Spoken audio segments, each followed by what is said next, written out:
What is the most important Bible study that we can possibly have? Hi, my name is Perry Stiltz, and I've been striving to understand the first century notion of faith, the first century notion of the Word of God. And what I've come to understand is that what we understand as the Word of God, this Bible, this New Testament, Old Testament collection of writings, is not the first century notion of the Word of God.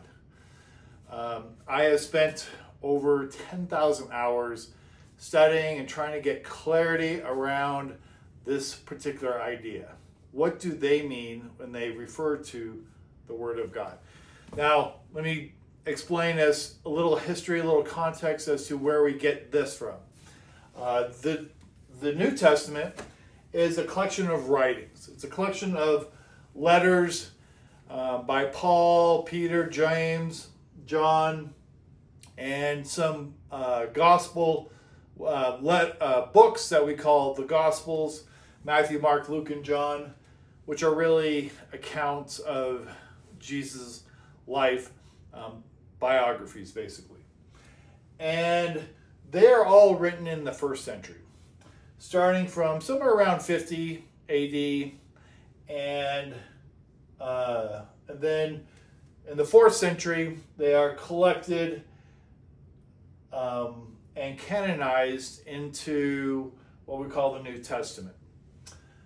And while these are written in the 1st century, they start getting compiled probably late 2nd century, 3rd century, and definitely 4th century. They are compiled and they need to understand, they need to get clarity as to which letters are authentic, because there's other letters that are written that do not have the veracity or that clearly are not authentic. So the New Testament basically is a collection of letters that early church determined was authentic, okay, and valid.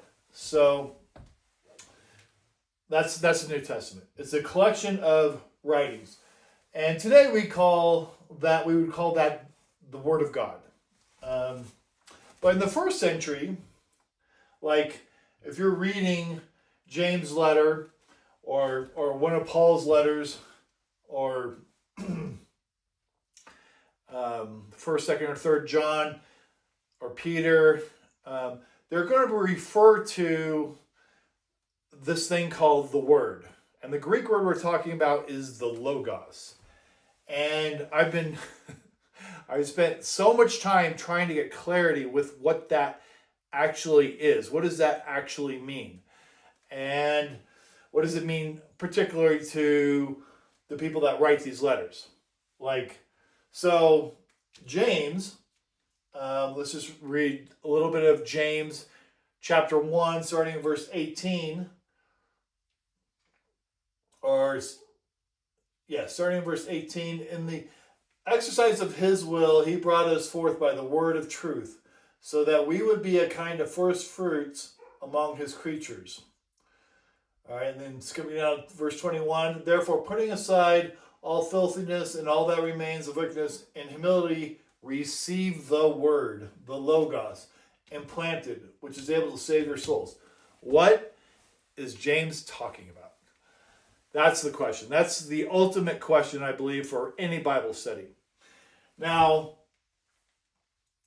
if you are James, or you are part of the church that's receiving his letter, what is your concept of the Word, of this Logos?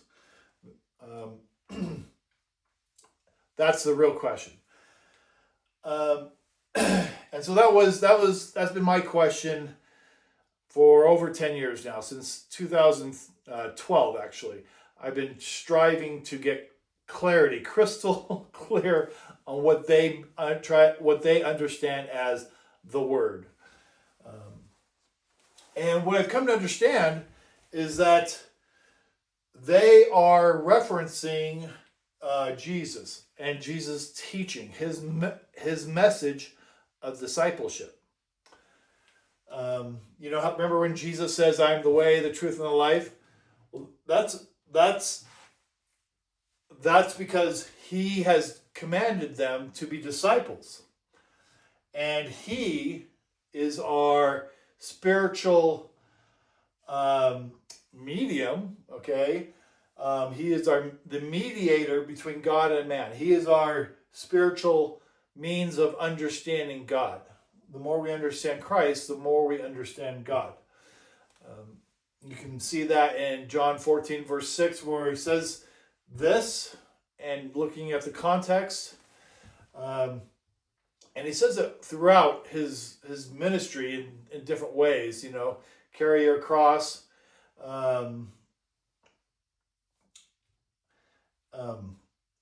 be perfect as your Father in heaven is perfect. Abide in me, abide in my word. John 15 says, I am the vine, you are the branches. All these things are, and John 13:34 and 15:12, Jesus says, I give you a new commandment, love one another as I have loved you. Those are all references to this idea of discipleship, this idea of this new covenant of discipleship. And that's what it's really a reference to. The new covenant is the agreement we have between God and mankind. It is God's offering us salvation through the person of Jesus. So through understanding Christ, through knowledge of Christ, God, man, through understanding Christ, we come to reconciliation with God, and God pours out all his blessings through Christ into man. So he is the intersection where we come to know God. Okay. Understanding Christ and who he is. And you can also see this in John 17, where Jesus talks about being one with him. Being one. He prays to God that each of us or that his disciples would be one with each other and one with him and God. So read John 17, 14 through 26. Anyway, if you'd like to know more about this, I will be posting more videos, but if you'd like to support my channel, I do have a couple of books. You can get them on Amazon. I'm going to put links on the online version where you can buy them directly online through through the links. You can get I guess a digital version. My first book was Think Like Paul. This is a workbook. It is pretty intensive and pretty exhaustive. And my other one is kind of summation of everything, where it's called The Likeness Project, The Forgotten Covenant of Jesus. It's basically as a summary of everything I've learned in this first series of studies. And it is 30 pretty easy to read chapters, but it is basically helping us put into context what the New Testament writings are really about and how they're really all about Christ. And in the first century, these things don't exist. So anyway, somebody's at the door. I'll talk to you later. Yes?